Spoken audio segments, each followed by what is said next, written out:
ഒരുപാട് പേരെ അലട്ടുന്ന ഒരു പ്രശ്നമാണ് ഈ ഗ്യാസ്ട്രൈറ്റിസ് അല്ലെങ്കിൽ നെഞ്ചെരിച്ചിൽ, ഹാർട്ട് ബേൺ എന്നൊക്കെ പറയുന്ന സംഗതി.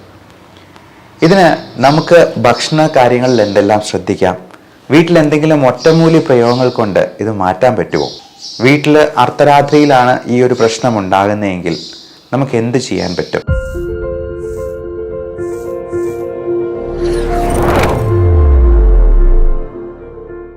ഗ്യാസ്, നെഞ്ചെരിച്ചിൽ, പുളിച്ചു തികട്ടൽ, വയറ്റിൽ നിന്ന് പോകാനായിട്ട് ബുദ്ധിമുട്ട്, ഫ്ലാറ്റുലൻസ് അല്ലെങ്കിൽ ദുർഗന്ധമുള്ള കീഴ്വായു ശല്യം, വയറ്റിൽ നിന്ന് പോകുന്നത് വളരെ ലൂസായിട്ട് ഫ്രീക്വൻ്റ് ആയിട്ട് പോവുക, എപ്പോൾ ഭക്ഷണം കഴിച്ചെന്നാലും പുറത്തോട്ട് പോകണം എന്ന് തോന്നുന്നു ഉണ്ടാകുക. ഒരുപാട് പേരെ അലട്ടുന്ന ഒരു പ്രശ്നമാണ് ഈ ഗ്യാസ്ട്രൈറ്റിസ് അല്ലെങ്കിൽ നെഞ്ചെരിച്ചിൽ, ഹാർട്ട് ബേൺ എന്നൊക്കെ പറയുന്ന സംഗതി. ഇതിന് നമുക്ക് ഭക്ഷണ കാര്യങ്ങളിൽ എന്തെല്ലാം ശ്രദ്ധിക്കാം? വീട്ടിൽ എന്തെങ്കിലും ഒറ്റമൂലി പ്രയോഗങ്ങൾ കൊണ്ട് ഇത് മാറ്റാൻ പറ്റുമോ? അപ്പോൾ പലപ്പോഴും നമുക്ക് പാൻഡോപ്രസോൾ, റബിപ്രസോൾ, റാനിറ്റിഡിൻ തുടങ്ങിയ മരുന്നുകൾ ഇതിന് കൊടുക്കാറുണ്ട്. ഡോംപെറിഡോൺ പോലുള്ള ഈ പുളിച്ച് തികട്ടൽ ഒഴിവാക്കാനായിട്ടുള്ള മരുന്നുകൾ മോഡേൺ മെഡിസിനിലുണ്ട്. ലാക്ടലോസ് പോലുള്ള അല്ലെങ്കിൽ സുക്രാൽഫേറ്റ് പോലുള്ള സിറപ്പുകളായിട്ടുണ്ട് ഗ്യാസ് മാറ്റാനായിട്ട്. പലപ്പോഴും ഗ്യാസിന് ഈ ഒരു ഗുളിക കഴിക്കുമ്പോൾ അല്ലെങ്കിൽ അതിൻ്റെ ഇഞ്ചക്ഷനായിട്ട് കൊടുക്കുമ്പോൾ പെട്ടെന്ന് തന്നെ ഗ്യാസ് മാറുകയും ചെയ്യാറുണ്ട്. എന്നാൽ ഇതൊന്നും ഇല്ലാത്ത ഒരു സാഹചര്യത്തിൽ വീട്ടിൽ അർദ്ധരാത്രിയിലാണ് ഈ ഒരു പ്രശ്നം ഉണ്ടാകുന്നതെങ്കിൽ നമുക്ക് എന്ത് ചെയ്യാൻ പറ്റും? അല്ലെങ്കിൽ പെട്ടെന്ന് നെഞ്ചുവേദനയായിട്ട് വരുമ്പോൾ അത് ഗ്യാസ് വേദന കൊണ്ടാണോ, അല്ലെങ്കിൽ കാർഡിയാക് പ്രോബ്ലംസ് ആണോ, അല്ലെങ്കിൽ ശ്വാസകോശത്തിൻ്റെ പ്രശ്നമാണോ എന്നറിയാത്ത അവസ്ഥയിൽ നമുക്ക് ഗ്യാസിനുള്ള എന്തെങ്കിലും ഒരു ഹോം റെമഡി വീട്ടിൽ ചെയ്യാൻ പറ്റുമോ എന്നുള്ളതിനെക്കുറിച്ചൊക്കെയാണ് നമ്മൾ ഇന്ന് ഡിസ്കസ് ചെയ്യുന്നത്. നമസ്കാരം, ഞാൻ doctor Bipin Jose, Pazhama medical centre, Pala, Kanjirappally and Sultan Bathery. ഞാൻ നേരത്തെ പറഞ്ഞതുപോലെ ഈ ഗ്യാസ്ട്രൈറ്റിസ് എന്ന് പറയുന്ന പ്രശ്നം ഏറിയ പങ്കും നമ്മുടെ ഭക്ഷണത്തിലുള്ള അപാകതകൾ നിമിത്തമാണ് വരുന്നത്. നമുക്ക് പറ്റാത്ത പല ഭക്ഷണങ്ങളും ഉള്ളിലോട്ട് ചെല്ലുമ്പോൾ അത് നമുക്ക് തന്നെ പലതിനോടും അലർജി ഉണ്ടാവാം. ഇപ്പോൾ ഗോതമ്പിനോട് അലർജി ഉള്ളവർ അത് സൈപ്പ് ഗ്ലൂട്ടൻ ഇൻടോളറൻസ് എന്ന് പറയും. പാലിനോട് അലർജി ഉള്ളവരുണ്ട്, അതിന് ലാക്ടോസ് ഇൻടോളറൻസ് എന്നൊക്കെ പറയും. ഇതെല്ലാം നമ്മുടെ വയറ്റിൽ തന്നെ പുളിച്ചത് കെട്ടി അതെല്ലാം പ്രശ്നങ്ങൾ ഉണ്ടാക്കാറുണ്ട്. അപ്പം നമുക്ക് എന്താണ് പ്രശ്നങ്ങൾ ഉണ്ടാക്കുന്നത് എന്നുള്ളത് കൃത്യമായിട്ട് ഒന്ന് കണ്ടുപിടിക്കുന്നത് വളരെ നന്നായിരിക്കും. നമ്മൾ പലപ്പോഴും നമ്മുടെ ശരീരത്തിലുണ്ടാകുന്ന അലർജിയെക്കുറിച്ച് ബോധവാന്മാരാണ്. ചൊറിഞ്ഞ് തടിച്ചു വരുന്നത് നമുക്കറിയാം. എന്നാൽ ഈ ഭക്ഷണം ഉള്ളിലോട്ട് കടത്തി വിടുമ്പോൾ നമ്മുടെ ആമാശയത്തിലും നമ്മുടെ കുടലിനുള്ളിലുമൊക്കെ ഇതുപോലെ ചൊറിഞ്ഞ് തടിക്കുന്നതും ഇൻഫ്ലമേഷനും നീർക്കെട്ടും ഉണ്ടാകുന്നതും അതുപോലെ നീര് വെച്ച് വീർക്കുന്നതുമൊക്കെ നമുക്കൊരു എൻഡോസ്കോപ്പി ചെയ്യുന്നാൽ മാത്രമേ കാണാൻ പറ്റുള്ളൂ. പലപ്പോഴും അൾസറേറ്റീവ് കൊളൈറ്റിസ് പോലുള്ള അസുഖങ്ങളിലൊക്കെ അൾസേഴ്സ് ആയിട്ട് പോലും നമുക്ക് കാണാമെന്നുള്ളതാണ്. അപ്പോൾ ജീവിതത്തിൽ ഒരിക്കലെങ്കിലും ഇങ്ങനെയുള്ള പ്രശ്നങ്ങളുള്ളവർ ഒരു അലർജി സ്കിൻ പ്രിക്ക് ടെസ്റ്റ് ചെയ്യുന്നത് നന്നായിരിക്കും. അപ്പം നമ്മൾ സാധാരണ കഴിക്കുന്ന ഭക്ഷണങ്ങൾ മാത്രമല്ല, മത്സ്യവിഭവങ്ങളും ഇറച്ചികളും മാത്രമല്ല, നമുക്ക് ചുറ്റുമുള്ള പലതരത്തിലുള്ള പൊടി, ഫംഗസിൻ്റെ തന്നെ 6 വെറൈറ്റി നമ്മളിത് ടെസ്റ്റ് ചെയ്യുന്നുണ്ട്. ഇതിൽ ശരിക്കും 71 അലർജൻസിൻ്റെ പാനലാണ് നോക്കുക. അപ്പോൾ അതിൻ്റെ ഓരോന്നിൻ്റെയും റിയാക്ഷൻ വെച്ചിട്ട് അതിൻ്റെ സിവിയറിറ്റി നമുക്ക് കൃത്യമായിട്ട് മെഷർ ചെയ്യാം. പലപ്പോഴും അപ്പത്തിലൊക്കെ നമ്മൾ ചേർക്കുന്ന ഈസ്റ്റിന് പോലും 8 mm 9 mm ഒക്കെ അതിൻ്റെ അലർജിക് റിയാക്ഷൻ വെച്ചിട്ട് നമ്മൾ തന്നെ അത്ഭുതപ്പെട്ടു പോയിട്ടുണ്ട്. അപ്പോൾ ആ ഭക്ഷണം അങ്ങ് ഒഴിവാക്കി നിർത്തുമ്പോൾ തന്നെ നിരന്തരമായിട്ടുള്ള ഈ ഗ്യാസ് ശല്യം അങ്ങ് മാറുകയായി.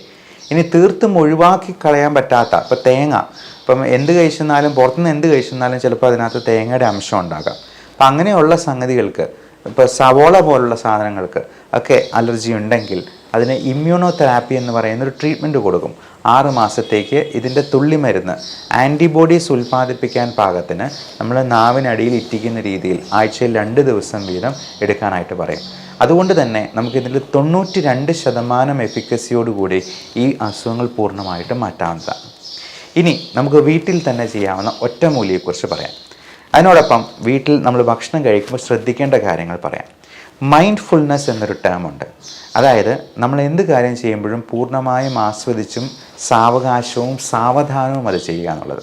നമ്മൾ ഭക്ഷണം കഴിക്കുമ്പോൾ 5 മിനിറ്റ് കൊണ്ട് എന്തെങ്കിലും വായിക്കകത്ത് കുത്തി നിറച്ച് ചവച്ചു പകുതി ഇറക്കി എന്നുള്ള രീതിയിൽ ഓടുന്നതിന് പകരം സമയമെടുത്ത് തന്നെ നന്നായി ചവച്ച് അരച്ചിറക്കാനായിട്ട് ശ്രദ്ധിക്കുക.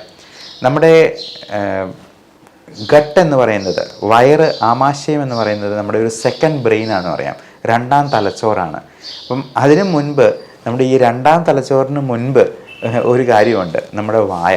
നമ്മുടെ ഡൈജഷൻ പൂർണ്ണമായിട്ടും അവിടെ നടക്കുന്നില്ലെങ്കിൽ പോലും ഒരു 50% നമ്മുടെ സലൈവയുമായി മിക്സ് ചെയ്ത് അതൊരു പായസം പോലെ അല്ലെങ്കിൽ ഒരു സെമി ലിക്വിഡ് സ്റ്റേറ്റിലാണ് അല്ലെങ്കിൽ ആവണം നമ്മുടെ വയറിലോട്ട് എത്തേണ്ടത്. അല്ലെങ്കിൽ ദഹനം പ്രോപ്പറായിട്ട് നടക്കില്ല. അതുകൊണ്ട് ഈ മൈൻഡ്ഫുൾനെസ്, നമ്മളത് നന്നായിട്ട് ആസ്വദിച്ച് ചവച്ച് അരച്ചിറക്കാനായിട്ട് പ്രത്യേകം ശ്രദ്ധിക്കുക. അതുകൊണ്ട് തന്നെ നമുക്ക് ഒരു ഫുൾനെസ് ഫീലിംഗ് പെട്ടെന്ന് കിട്ടുകയും ചെയ്യും. നമ്മൾ അല്ലെങ്കിൽ പെട്ടെന്ന് കഴിക്കുമ്പോഴത്തേക്കും വയറിന് ആ സിഗ്നൽ കൊടുക്കാനായിട്ട് കഴിയില്ല ബ്രെയിനിലേക്ക്. അപ്പോൾ ബ്രെയിനിന് മനസ്സിലാകുന്നത് ഇപ്പോഴും വിശപ്പ് മാറിയിട്ടില്ല എന്നാണ്. അപ്പോൾ നമ്മൾ കൂടുതൽ കഴിക്കാനായിട്ടുള്ള സാധ്യതയുണ്ട്. അതേസമയം നമ്മൾ കൂടുതൽ സമയമെടുത്ത് ചവച്ച് അരച്ചിറക്കുവാണെങ്കിൽ നമുക്ക് വിശപ്പ് അതുകൊണ്ട് തന്നെ ഒത്തിരി കുറവുണ്ടാകുകയും നമ്മൾ കഴിക്കുന്ന കാലറി ഇൻടേക്ക് ഒരുപാട് കുറച്ച് നിർത്താനായിട്ടും പറ്റും.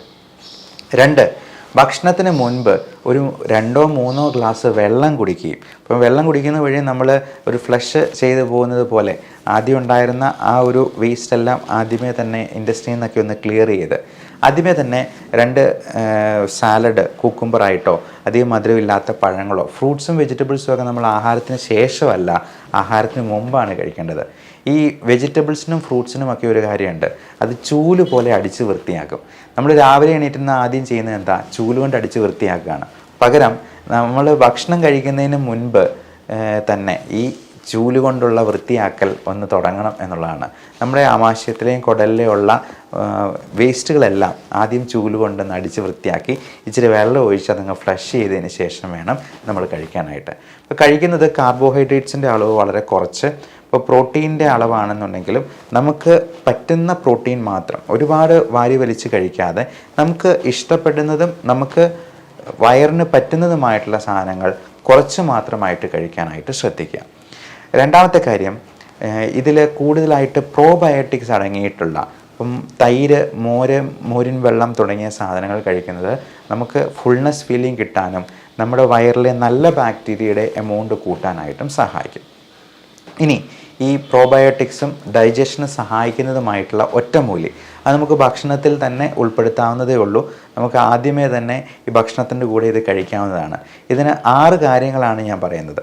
1, നമുക്ക് തുളസി ഇല അല്ലെങ്കിൽ പുതിനയില, ഇത് രണ്ടും വേണമെങ്കിൽ ചേർക്കാം. തുളസി ഇലയും പുതിനയിലയും നമുക്ക് വേണമെങ്കിൽ അത് അരിച്ചോ പൊടിച്ചോ അല്ലെങ്കിൽ ചവച്ചോ ഇറക്കാവുന്നതാണ്.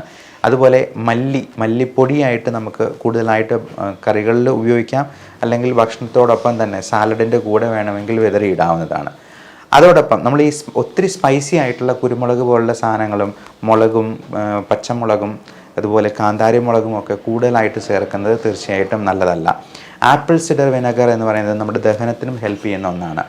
വെർജിൻ കോക്കനട്ട് ഓയിൽ, ഉരുക്ക് വെളിച്ചെണ്ണയും കാസ്റ്റർ ഓയിൽ എന്ന് പറയുന്ന ഈ ആവണക്കെണ്ണയും ഒക്കെ നമ്മുടെ ഡൈജഷൻ പ്രോപ്പർ ആകാനും നമ്മുടെ കോൺസ്റ്റിപ്പേഷൻ റിലീവ് ചെയ്യാനായിട്ടും, ഒത്തിരി ഈ വയറ്റിൽ നിന്ന് ഒരുപാട് ഫ്രീക്വൻ്റ് ആയിട്ട് ലൂസ് മോഷനൊക്കെ ഉള്ളവർ ഈ പറയുന്ന കാസ്റ്റർ ഓയിലും വെർജിൻ കോക്കനട്ട് ഓയിലും ഒന്നും ഒരുപാട് ഉപയോഗിക്കേണ്ട ആവശ്യമില്ല. അത് ഒരു ലിമിറ്റിൽ മാത്രമേ ഉപയോഗിക്കേണ്ടതുള്ളൂ. അത് നല്ല മോയ്സ്ചറൈസറും കൂടിയാണ്. നമുക്ക് ശരീരത്തിൽ പുരട്ടാനായിട്ടും വെർജിൻ കോക്കനട്ട് ഓയിൽ നന്നായിട്ട് ഹെൽപ്പ് ചെയ്യാവുന്നതാണ്. അതേപോലെ നമുക്ക് തേൻ എന്ന് പറയുന്ന സംഗതി നമുക്ക് ഒരുപാട് ആൻറ്റി ഓക്സിഡൻറ്റ് പ്രോപ്പർട്ടീസ് ഉള്ളതാണ്. ഡയബറ്റിക് ആയിട്ടുള്ളവർ ഒത്തിരി തേൻ ഉപയോഗിക്കാൻ പാടില്ല. നമ്മൾ വളരെ കുറച്ച് മാത്രം തേൻ ഉൾപ്പെടുത്തുക. ഇപ്പം ഗ്രീൻ ടീയുടെ കൂടെ നമുക്ക് 1 സ്പൂൺ തേൻ ഉപയോഗിക്കുന്നതിൽ യാതൊരു തെറ്റുമില്ല എന്നുള്ളതാണ് പ്രത്യേകമായിട്ട് ഓർമ്മിപ്പിക്കാനുള്ളത്. അതോടൊപ്പം നമുക്ക് പൊടിച്ച് ചേർക്കാവുന്ന മറ്റ് സംഗതികൾ എന്തൊക്കെയാണെന്നുള്ളത് നോക്കാം. ജീരകം എന്ന് പറയുന്നത് ഒത്തിരി ആൻറ്റി ഓക്സിഡൻറ്റ് പ്രോപ്പർട്ടീസ് ഉള്ള സംഗതിയാണ്. അതോടൊപ്പം നമ്മുടെ ദഹനത്തിന് സഹായിക്കുന്ന ഒന്നും കൂടിയാണ്. അപ്പം ജീരകം അല്ലെങ്കിൽ കുർക്കുമിൻ സീഡ്സ് എന്ന് പറയുന്നത് നമുക്ക് പൊടിച്ച് കൂടുതലായിട്ട് ആഹാരത്തിലും കറികളിലും ഒക്കെ ഉൾപ്പെടുത്താവുന്നതാണ്. ഇനി ഇത് കറികളിൽ ഉൾപ്പെടുത്താൻ പറ്റിയില്ലെങ്കിൽ പോലും ഇതെല്ലാം പൊടിച്ച് നമുക്ക് ആദ്യം ഒരു സാലഡായിട്ട് കഴിക്കുന്നത് തീർച്ചയായിട്ടും നമ്മുടെ ഈ ദഹനത്തിന് സഹായിക്കുന്ന ഒന്നാണ്. അതുപോലെ ഇഞ്ചി നീര്, ഇഞ്ചി പൊടിച്ചത് അല്ലെങ്കിൽ ഇഞ്ചി നമുക്ക് നാരങ്ങാ വെള്ളമായിട്ട് കുടിക്കുന്നത് ഒക്കെ തീർച്ചയായിട്ടും ദഹനത്തിന് വളരെയധികം സഹായിക്കുന്നതാണ്. ഇഞ്ചിയും മോരും വെള്ളവും ഒക്കെ ചേർത്ത് നല്ലൊരു സംഭാരമായിട്ട് കുടിക്കുന്നത്, അപ്പം നമ്മുടെ തൊടിയിൽ തന്നെയുള്ള പുതിനയിലയും തുളസിയിലയും അതുപോലെ കറിവേപ്പിലയും ഒക്കെ ചേർത്ത് നല്ലൊരു സംഭാരം കഴിക്കുമ്പോൾ തന്നെ വയറ് പകുതി ഫില്ലാകും എന്നുള്ളത് കൊണ്ട് നമുക്ക് ഒത്തിരി കഴിക്കാതെ തന്നെ നമ്മുടെ വണ്ണം കുറയ്ക്കാനായിട്ടും കൂടി സഹായിക്കുന്ന ഒന്നാണ് എന്നുള്ളത് പ്രത്യേകം ഓർമ്മിപ്പിച്ചുകൊള്ളുന്നു. അപ്പോൾ നമുക്ക് ചെയ്യാവുന്ന ഒരു ഒറ്റമൂലി ഇതാണ്. ഈ പറഞ്ഞ സാധനങ്ങളെല്ലാം പുതിനയില, അതുപോലെ തുളസി ഇല, അതുപോലെ തേന്, ഇഞ്ചി, അതോടൊപ്പം ജീരകം, പിന്നെ നമുക്ക് ഉപയോഗിക്കാവുന്ന മറ്റ് virgin coconut oil, castor oil തുടങ്ങിയ സാധനങ്ങൾ. അപ്പം ഇതിൻ്റെ ഹോം റെമഡി, ഇത് ഈ പൊടിക്കാവുന്ന സാധനങ്ങളെല്ലാം പൊടിച്ചിട്ട് ഒരു സ്പൂണായിട്ട് തേനിൻ്റെ കൂടെ ചേർത്തൊന്ന് കഴിച്ചു നോക്കുക. അതേപോലെ അല്പം മോരും വെള്ളം കൂടെ കുടിച്ചു നോക്കുക. അപ്പോൾ ഗ്യാസിൻ്റെ പ്രശ്നമാണെന്നുണ്ടെങ്കിൽ അതിനൊരല്പമെങ്കിലും ശമനം കിട്ടിയേക്കും. ഇനി അല്ല എന്നുണ്ടെങ്കിൽ ഇപ്പോൾ ഇതുപോലെ ഹാർട്ട് അറ്റാക്ക് പോലുള്ള പ്രശ്നങ്ങൾ പോലും നെഞ്ചെരിച്ചിലായിട്ടും നെഞ്ച് വേദനയായിട്ടും ഒക്കെ പ്രസൻറ്റ് ചെയ്യാം.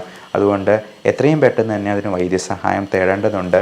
ഇതിൽ കുറവില്ല എന്നുണ്ടെങ്കിൽ ECGയും ചെസ്റ്റ് എക്സ്റേയും ട്രോപ്പായി പോലുള്ള ടെസ്റ്റുകളും അടിയന്തരമായിട്ട് തന്നെ ചെയ്തു നോക്കേണ്ടതുണ്ട്.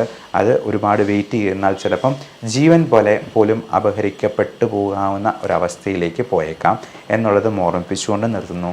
Love and regards, doctor Bipin Jose, Pulma medical centre, Pala, Kanjirappally and Sultan Bathery.